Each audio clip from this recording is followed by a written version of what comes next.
My name is Craig Mackay, President of the Institute of Certified Management Consultants of Ontario. It's my great pleasure to be your host for this event.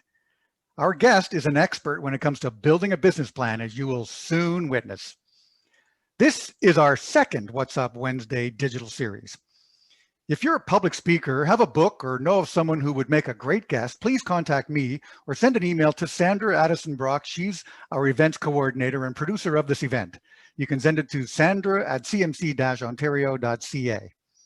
Once a month on the second Wednesday of the month and leading up right into June 9th, we will be here with What's Up Wednesday. And then again, we'll be back after the summer in September, starting on September 8th. You can see, if we move to the next slide, that we have a great lineup for the spring. As part of International Women's Day on March 8th, we were working on and announcing a session for women in consulting.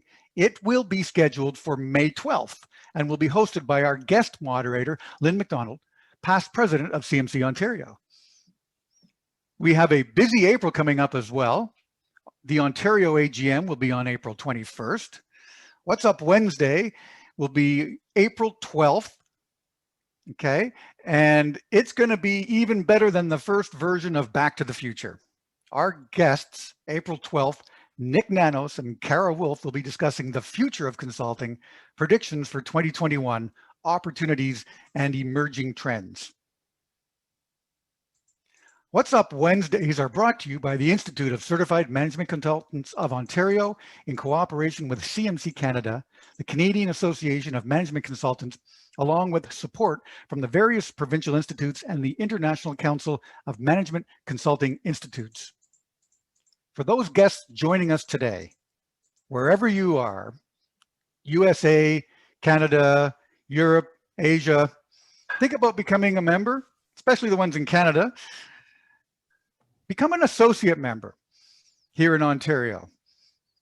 You can get your CMC designation. You can go to our website, cmc-ontario.ca or cmc-canada.ca, and find out how to join and earn your CMC designation. It can open doors to higher earnings and broader perspectives.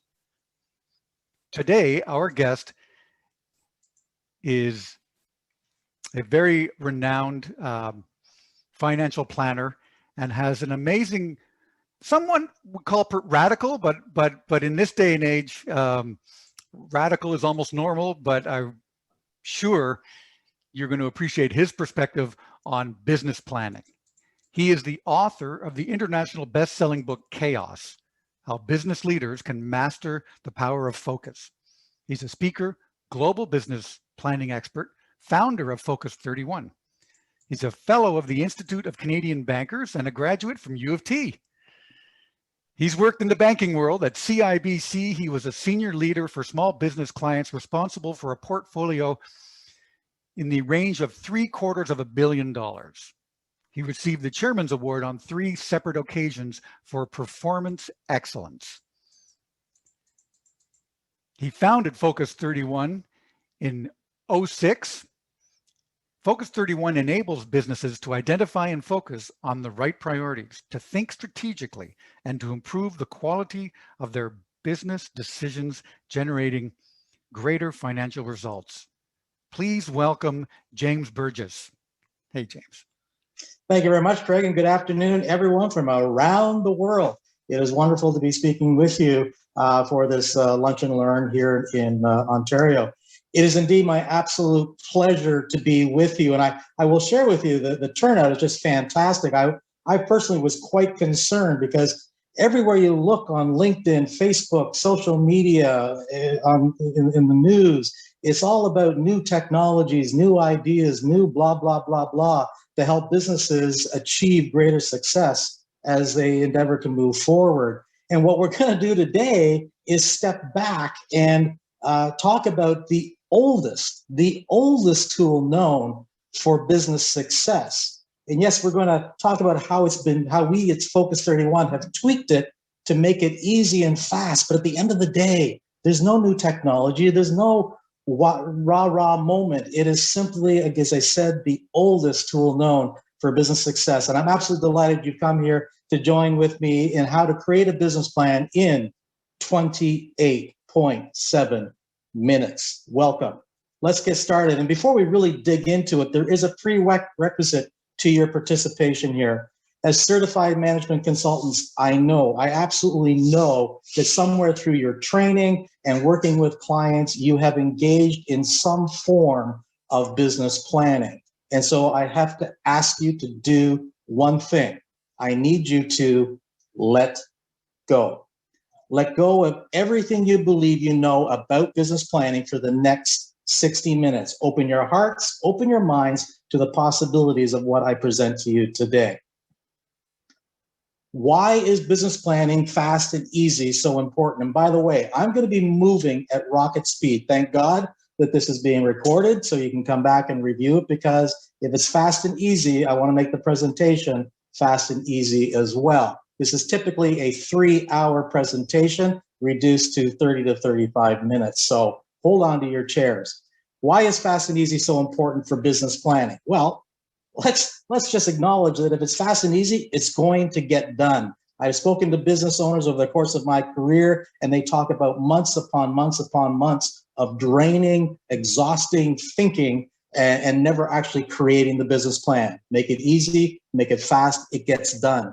It'll also be short and concise and radically focused on the intentions the business owner has for their business. And in that respect, it will mean something to them. Verbiage clouds the intention. Get it short, concise, and radically focused, and it will mean more. And in meaning more, it means it has a greater, far greater probability of actually getting implemented and not ending up in a credenza or some file way deep back in an old computer. And finally, if it can be created fast and easily, then surely the goodness, it can be kept current fast and easily. And I'm going to show you today just how all of this comes together. I have 2 goals for you today. I want to show you how to create a lasting synergy by putting you at the center of the relationship between the business owner, the business, and the business plan. By being at the center of this synergy, the second goal will be to show you how you can earn more revenues, bringing business planning into your practice as a core deliverable for your clients. I've done some research, and I want to suggest for a moment that the research is the kind of research you probably do for your clients on various things. It's more an experiential research than a detailed research. And what I was researching was, what is the experience for small business owners with business planning? I'm going to speak to small business first. Through my interactions with thousands and thousands and thousands of business owners, whether directly or through my talking gigs or through our giveaways, I've discovered that about 80% of business owners, small business owners, do not have a business plan. 10% of them had a business plan, and they have no idea where it was, because effectively it was just done for the purposes of a tick mark next to their startup responsibilities. And the final 10%, well, they had a business plan, but it was created by one of us, a consultant. And the consultant overstepped the bounds by not including the business owner in the discussions. And so the business owner never had any connectivity to the plan and set it aside simply offhandedly. And so when you think about the pyramid that is all business, at the base are solopreneurs, entrepreneurs, and small businesses up to about $5 million in revenue. And effectively, 100% of them had no business plan. And so this is a massive opportunity for us to delve into that marketplace and to share our knowledge in effective business planning to enable them to soar to greater heights of success. With mid-sized to large businesses, my experience is a little bit different. I'm going to lay out how I think it's been typically accomplished. Here's a larger organization. At the top of the house, President Jessica will typically once a year call for a 5-year strategy session. That may be a one-day event in the boardroom. It may be a two-day, it may be a retreat.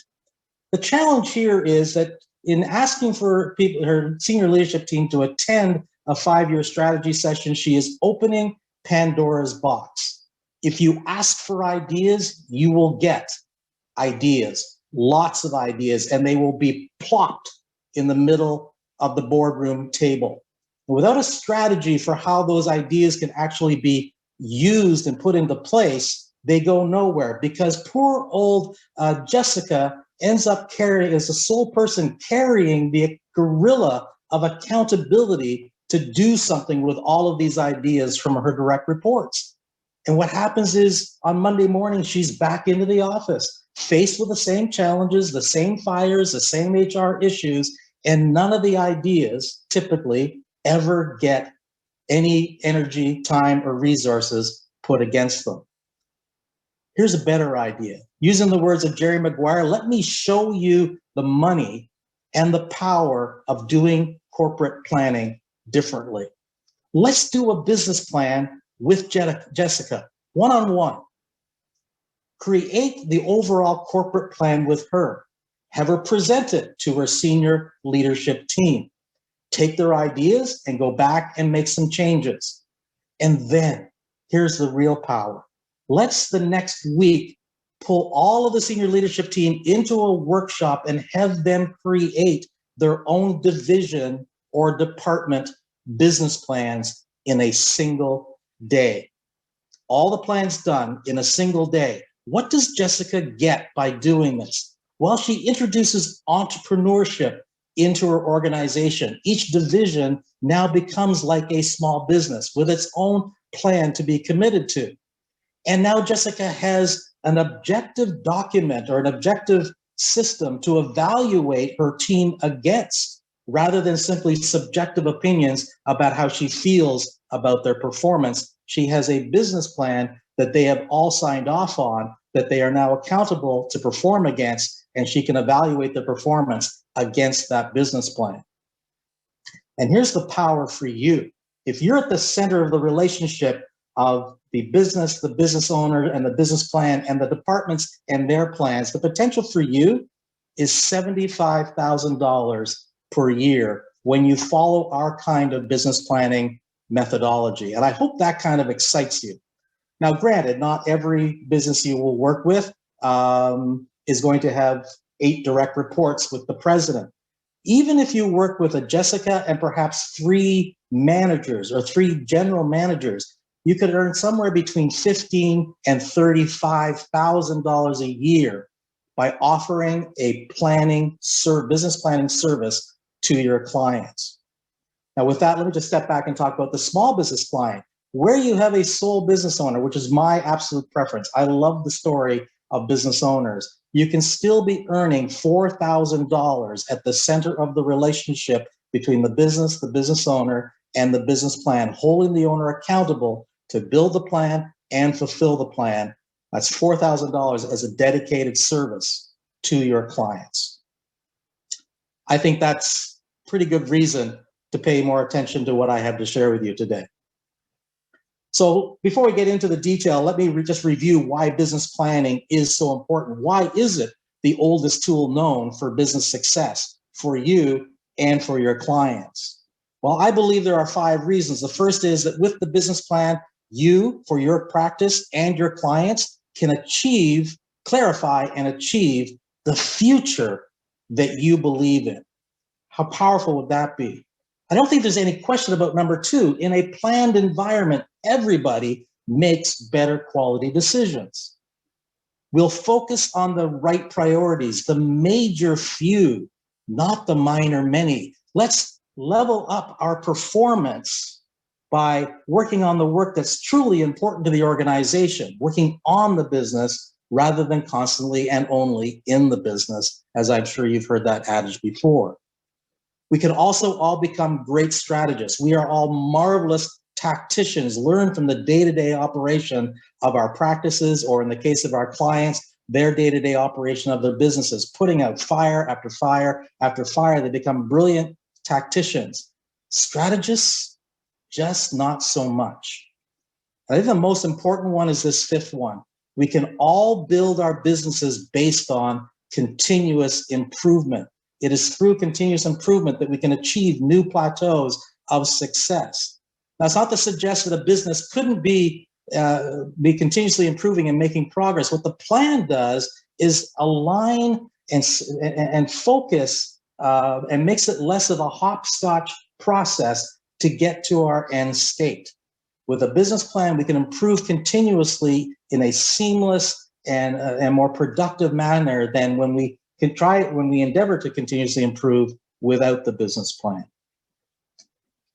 And here at Focus 31, our favorite theme is get it down, then get it right. You don't know enough about all the elements of your business and what may happen tomorrow to work at making the plan perfect today. Let's take what we know and get it down and get working at it and be ready for what tomorrow brings so that we can incorporate what tomorrow brings into today and continually improve our business so that it isn't a task. It becomes a sustainable process, a sustainable system of business planning. Get it down, then get it right. Now, here's where we're going to have some argument. I have no doubt. So this is where I'm going to call upon the prerequisite, where I ask you to set aside all of your previous knowledge of business planning. I'm going to argue there are only 6 components of a business plan needed. They are a vision statement, a mission statement, objectives, strategies, and action plans. And I'm going to show you how to do each of these this afternoon in a matter of minutes. I'm going to show you how you can do these fast and easily. The 6th component is, as I've been reiterating over and over again, the power of having the system of a business plan be sustainable. Now, you're going to ask yourself or yell at me at the end of this, James, where's the executive summary? Where's the cash flow? Where's the marketing plan? Where's the corporate expenditures plan? And I say, yes, I agree. In certain circumstances, those may very well be needed along with so many other appendices to the business plan.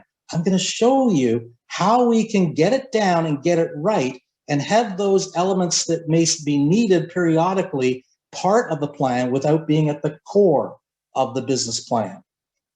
Stand by for that.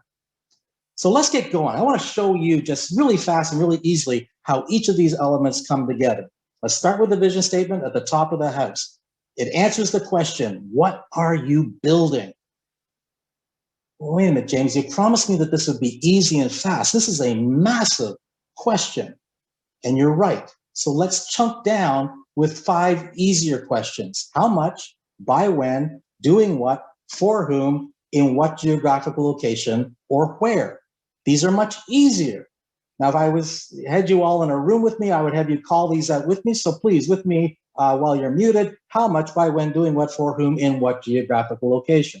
I want you to have nightmares about this. How much, by when, doing what, for whom, in what geographical location, because it's that powerful. Now, those are 5 easier questions. I'm going to make it even simpler for you by giving you the answer. Make the by when 3 years, not 5. There's no longer a purpose behind 5-year strategic plans. 5 years is far too far out to remain emotionally connected to in this environment of global growth and technology. It makes no sense. In 3 years, we have time to shift our business as well as remain emotionally connected to what we want to create. So I'm going to argue with you 3 years, not 5. The how much, the revenue the company wants to earn in the 3rd year. The doing what, the service or product that you're going to be selling in the 3rd year, giving time to shift if you want to change your product menu lineup or service lineup. The for whom is your perfect customer avatar in the 3rd year, giving you time to shift the business towards those who will buy more, and buy more often from you. And finally, the where is the marketplace you will serve in 3 years. And I'm going to give you those 7 potential marketplaces right now. You can be a local business, a regional business, a provincial business or state, national business, continental, North America or Europe or Asia or Africa perhaps. And you can, of course, be global or interchangeably international. Hang on, that's only 6. What's the fifth? Oh, the 7th, right. You might be intergalactic, right? I mean, we put a probe on Mars. Who's to say that in the time frame of your businesses, you will not be doing commerce between Earth and the moon? Hey, let's not hold it, let's not say it's impossible. For now, of course, there are 6 main geographical areas that you could be serving in the next 3 years. So how much, by when, doing what, for whom, in what or where geographical location? Let's see how this lines up, not as a page of content, not even as a paragraph, but as a single sentence. Within the next 3 years, grow ZTech, or for my American friends, ZTech, I suppose, Inc., into a $50 million global provider of integrated workflow management solutions for Fortune 1000 telecommunications, healthcare, and financial services companies. By when? 3 years. How much? 50 million. Doing what? Provider of integrated blah, blah, blah. For whom? Fortune 1000 telecommunications, healthcare, and financial services companies. Those are the ones that ZTech believes will buy more, and buy more often from them. And the marketplace is, of course, global. One sentence to get the entire organization of the leadership team focused on the intention of what is to be created over the next 3 years. Incredibly powerful.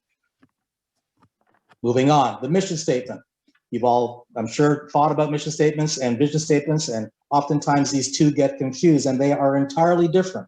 The vision statement, I'll remind you, answered the question, what are we building? The mission statement answers the question, why does this business exist? And how do we answer that easily and fast? Well, all we need is 4 to 8 powerful words, words that are expressive and communicate an image. I have a famous company for you and their mission statement. Nike, inspire every athlete in the world. So what does the marketing department go and do when they are expected to inspire every athlete in the world? They come back with that famous marketing tagline, just do it. And I'll have you take note that Nike has a 6-word mission statement. Here's another way to think about mission statements for yourself and for your clients. The mission statement might be used to finish off this statement for your business plan. I wake up in the morning with passion and conviction to inspire every athlete in the world, or whatever it is you do with passion and conviction becomes your mission statement. For your clients, it may be something more along the lines of, our employees enter our doors each day with the intention of inspiring every athlete in the world, or whatever your client's mission statement would end up being. This is a way to test whether you're hitting the nail on the head with your mission statement. Cool. Moving right along. There's 2 of the 5 elements already done. Annual objectives. You have to have targets. Many business owners are afraid of targets, of objectives, because they believe they set them up for failure. I know you likely hear that all the time. Here's the reality about objectives. If you don't measure them, it doesn't change the fact that something is happening. If a tree falls in the woods and there's nobody there to hear it, it still makes a noise. Yes, it does. And it's the same within your business. The fact that we don't measure doesn't stop things from actually happening. And when we measure them, we get to ask the most 2 powerful questions in business. Why is this happening? Why is this so much better than we thought it would be? Why isn't it as good as we thought it would be? And then how are we going to respond to it? Or what are we going to do to respond to it? Those are the 2 most powerful questions that can be asked, and only if we actually measure against our objectives. So objectives, of course, answer the question, what will be measured? To make it easy and fast, all we need is a verb, a noun, and a date.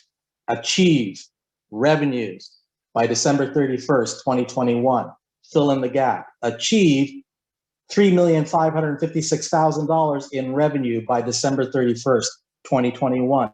There's one target done, one objective complete. That easy, that simple, that fast. And again, I have to emphasize, this is not what will be measured, but what must be measured. Now, if you work with a small business, you don't really need that many targets. I'm going to show you right here, right now, 5 key objectives that keep it simple and actually align the objectives one to the other. So if you're working with a solopreneur, a small business, less than maybe $1 million in revenue, yes, you'll have to have profit. That's the 6th target. But let's talk about the 5 that we can align. You have a revenue objective. You have an average revenue per sale objective. Have a closed number of sales objective. Have a close rate of prospects objective. And finally, engage in a number of sales conversations. So let me show you an example of how powerful this is, because math doesn't lie. If I have a target to engage in 85 sales conversations by December 31st, based on 2 per week, allowing me approximately 4 weeks for vacation, and I have a close rate target of 30%, then the math says I'll get 25 closed sales. Great, because I'm going to sell on average a product or service valued at $10,000. And knowing that my result of $250,000 in revenue is locked in. Get 2 contacts per week, close 30%, get 25 clients, sell them $10,000. The $250,000 is locked in. So this changes our perspective on which is the most important measurement for our business. Revenue isn't the most important, it's the outcome. We want to focus on the funnel, on the top of the funnel in the lead generation. If I can get 2 per week, everything else falls into place, except if I fail to close at 30%. Well, that will then identify for me that I need some sales training, okay? Or if I don't have a $10,000 program, or I'm not comfortable selling a $10,000 program, that could be a mindset training. If the $10,000 program is there, but I sell the $5,000 instead, I have a mindset issue I need to look at and have somebody help me with. Or it's an infrastructure issue where I need a better product that I can sell at $10,000 to achieve my average. The numbers don't lie. And these are easy and fast to pull together. For your larger clients, yep, revenues, absolutely profits, maybe a gross margin increase, maybe a reduction in bad debts, maybe a total reduction in debt load. We may want to decrease inventory turns or increase the quick ratio. There's all kinds of them that you can conceivably create with your larger clients. So the next issue becomes important. 2 other considerations. No more than 9 objectives per planning unit. Get to the critical measurements that need to be understood and measured so that important decisions can be made. And the second one is, if it can't now be measured, then it can't be an objective. Because if it can't be measured, then the outcome is subjective, and we don't want subjective targets. We want objective targets. So if it can't be measured, don't include it. And that will help keep the number of measures down to 9 per planning unit. Okay, so a verb, a noun, and a date. Achieve revenues by December 31st, 2021. Excellent. Hope you're staying with me. Can't see many of your faces, so we're going to move on to strategies. Now, within strategies, in a planning system that is easy and fast, strategies are the hardest and the longest, and yet they are still easy and fast. I will encourage you, and I don't talk about it here, I will encourage you to work with your clients before you start organizing your strategies to do a SWOT analysis, strengths, weaknesses, opportunities, and threats, because that process, that exercise will identify where strategies may be required. This is about how to create the strategy statement, assuming the SWOT analysis has been done.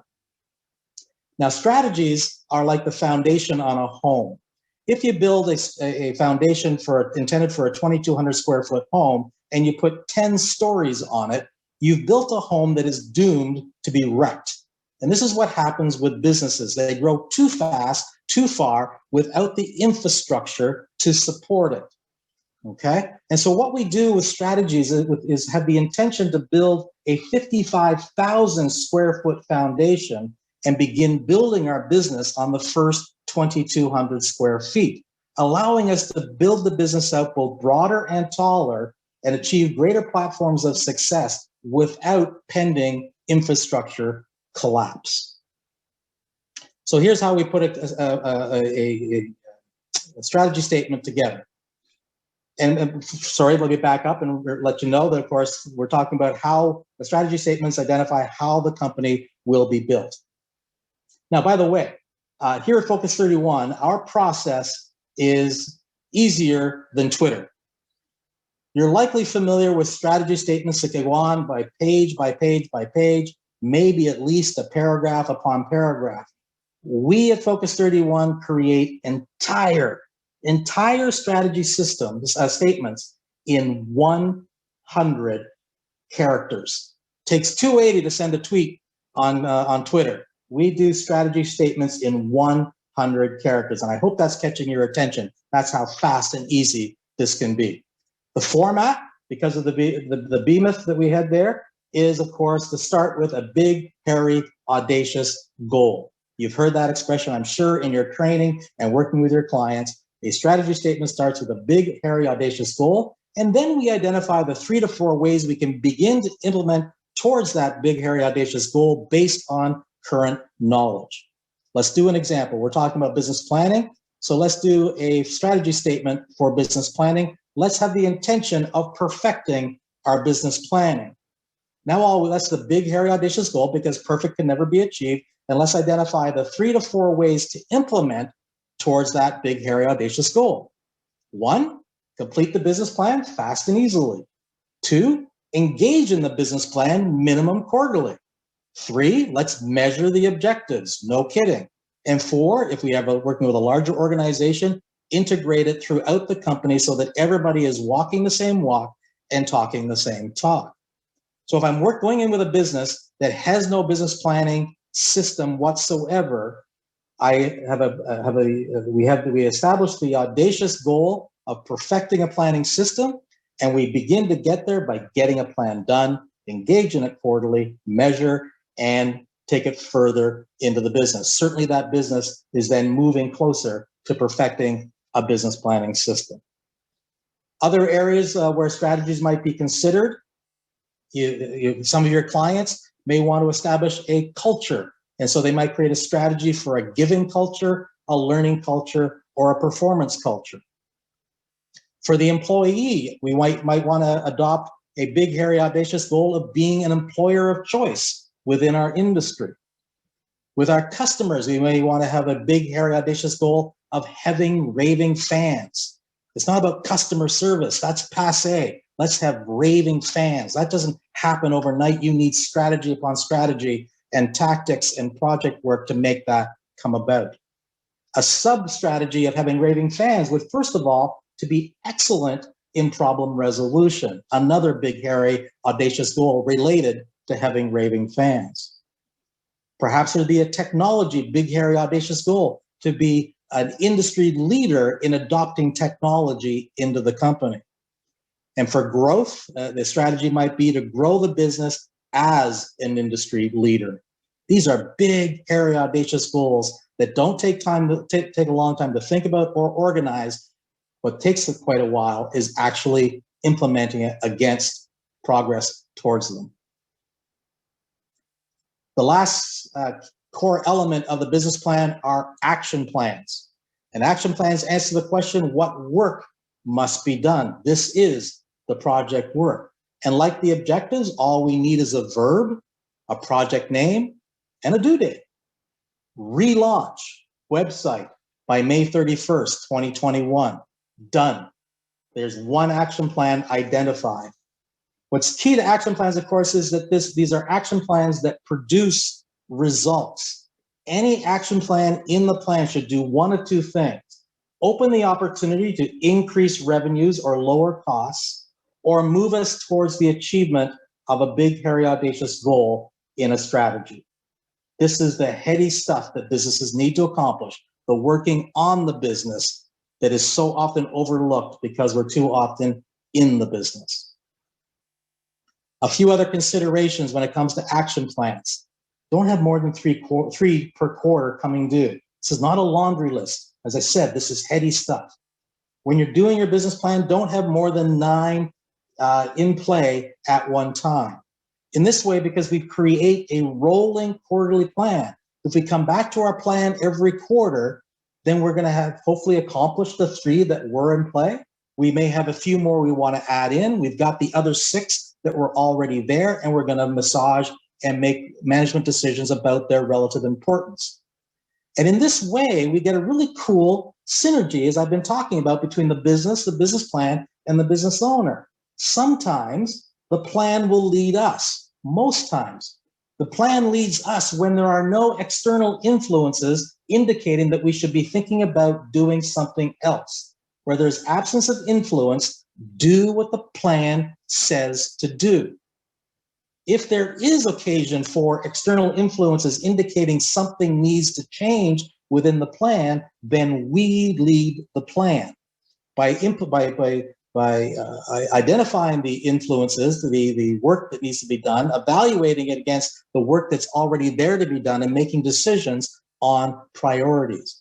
So no new ideas, the plan leads us. Some new ideas in consideration, we lead the plan, and we remove what I refer to as knee-jerk management out of our business, which is how so many senior officers still work. Something happens and boom, they react to it, as opposed to taking the time to look at what happened against the total plan and deciding, was that really that important?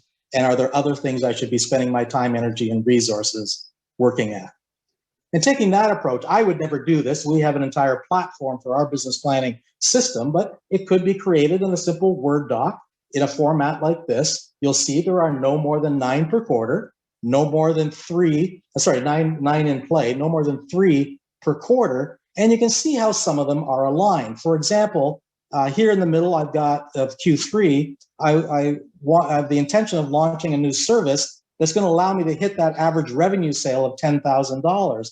And I've reverse engineered back into Q2 that I need to be testing it in May and that I need to have it built by February. So if I'm now in the midst of heading into Q2, as we are about to do, I should have my new program built, and I should be now planning on how I will have it ready to be tested by the end of May. And here's where those ancillary pieces of the business plan, here's where the marketing plan, the cash flow, the capital expense budget can be identified. Do them as action plans. Complete the marketing plan for 2021 in January. Get the social media plan initiated in May. And then let's review how all of this is coming together early in Q4 to see if there are decisions that need to be made for the final push till the year end. And in fact, depending on what's happening, I have the opportunity to move this action plan into Q3 to make it a higher priority. It's just this simple, ladies and gentlemen, to make an incredibly powerful business plan engagement for yourself and for your clients. That's fantastic, James. You did it in less than 28.7 minutes. Almost. No, that was really excellent. We've got some great questions coming in as well. I wanted to just start off with, tying it back into the world today. We're coming out of this pandemic. Hopefully we're actually in the post-pandemic era right now. But, if we're trying to build or rebuild a business plan now coming out of this COVID pandemic, is there something that we should, be aware of that you might, give us some advice on? Get going. Some people have the attitude that they should wait till the start of their new year or wait till the quarter. No, the best time to start a business plan is when the need is known that a plan should be in place. And yes, I've been writing articles in LinkedIn for months now saying, now is the time. Yes, we turned the page on the calendar year back on January 1st, and it's already March 10th. And so what? the plague is still with us, and we will get out of it. And we need now to be thinking so much about what the possibilities are and how we're going to make those changes. And yay, if your fiscal year end happens to be March 31st or April 30th, then yay, it's even more important that you or your clients get going now. There's just no excuse not to have the business plan ready, and just this pandemic issue just makes it that much more important. My God, no excuse, folks. Get your clients planning. I mean, thank you for that. And really, you hit the nail on the head, because I was thinking the same thing. Indecision right now is very dangerous. That maybe more dangerous than the post-pandemic situation we're in the sense of your business, right? But doing nothing right now is really, that expression, do something better than nothing. Right now, that is, to me, a golden expression that we all really need to just take a step forward, even if it's not 100% in the right direction. Any progress, any plan, and any action to go along with it, I think now's the time to start moving that forward. And I like the words of Yoda. I think Yoda is the most brilliant. I mean, you guys should sign him up in the CMC. He is the most brilliant management consultant the universe has ever known. In Star Wars 5, working with Luke, Luke has got to elevate a starfighter out of the pond, and he says, "I'll try." It's a famous line, of course, and Yoda says, "Try not, do or do not." There is no try. Try is actually a message to your unconscious mind. It's okay to fail. You should actually examine how often that word try gets used. Would you want your pilot saying, "I'll try to get you to New York"? No thanks. Do it, or I'm not doing it, right? Do the plan. Don't try or don't do it. If you choose not to, that's fine. You're making a business decision. I'd much rather you make the decision to do it and just get on with it. Got a question here from Judy. Do you see mission and purpose as the same thing? It appears with your Nike example that you do. Yeah, I've been doing our planning our ways for so many years that the word purpose hasn't really, it isn't a word I use in business planning. I do vision and mission. I'm sure purpose, I think purpose is kind of a linkage between the two, the purpose of where we want to get to. And if you think of business planning as, or owning a business as a journey, then within the business plan, the mission statement are the guardrails on the highway that will get us there. So it's a bit of a blend of both, but certainly leaning, I think, towards the mission statement. From Rash, we have regarding strategy. Would you create multiple different strategies if you have a few of those big, hairy, audacious goals? Yeah, no more than 9. I may not have covered that, and I apologize. Everything we work with is in 9s. No more than 9 objectives, no more than 9 strategy statements, and no more than 9 action plans. Otherwise, you're creating a laundry list, because within those 9 strategies, there's going to be a zillion action plans. 9 times 3 to 4 ways to progress. If we go to the max, that's potentially 36 action plans that come out of all of this, and we only want to be working on 9 at a time. Small businesses, anybody less than kind of $1 million, $2 million in revenues, probably only 4 to 5 of what the key strategies are. And from Susan, similar, but should the action plans align with the vision statement? Everything should align to the vision statement. Otherwise, it's coming in from left field. And why is it getting anywhere into the business plan? So great question. Thank you for that. Yes, as I said at the outset, all your action plans should align with either achieving an objective or making progress towards a strategy. And of course, the objectives should be the stepping stones to getting you to the vision statement, and the strategy should be the infrastructure that allow the vision statement to occur. So great question, and the answer is yes. Okay, so for someone like myself who's a generalist, or not really a management consultant generalist, but focuses more in IT consulting, how does this business plan work for my practice? I just think it's I'm a kind of show you the money kind of guy. I find money for business owners. And I think that irrespective of what your consulting specialty can be, doesn't mean that you can't move into other areas. I think this is a revenue opportunity. I started as a generalist, became a specialist in business planning, and I up-leveled our business by when I discovered that marketing was the first thing most businesses wanted. I set up our operations department in the Philippines, and we now do websites, we do branding, we offload social media onto my team in the Philippines. And so it doesn't matter where you are today. It's if there's an interest and a passion that can be developed, and because there's a revenue stream there for you, and you can enhance your relationship with your client by elevating their perspective of you as a partner in the business rather than just a go-to project person, I think that's a very powerful approach. So I'd say start selling business planning. Simple answer for me, Craig, you'll make more money. Exactly. Okay, so listen, about money, you talked about cash flow projections, okay, as not a direct part of the business plan, but as an action plan, right? So, but what happens if the cash flow indicated, you know, and some of the decisions that are progressing towards the strategies that you have, you know, aren't happening because of a lack of some of those funds? Okay, does that render the business plan irrelevant? No, because as we said, we're going to get it down and then we're going to get it right. And so there will constantly be influences that will adjust our thinking, both negatively and more positively. If the cash flow after it's done indicates that an expansion plan that's in the plan now can't go as quickly or of its own accord, or could be accomplished, but it's going to take longer, then the decision for the business owner becomes, do I accept taking the longer time to get to my vision, or do I improve the cash flow by going and getting a bank loan or a partner or an investor, right? And so the plan is still relevant because the vision is there, and what we know today allows us to identify how to get to that vision, and feedback will come all along the way that we have to respond to, and the cash flow statement is just one of those stimulus we have to be aware of and evaluate and make decisions against.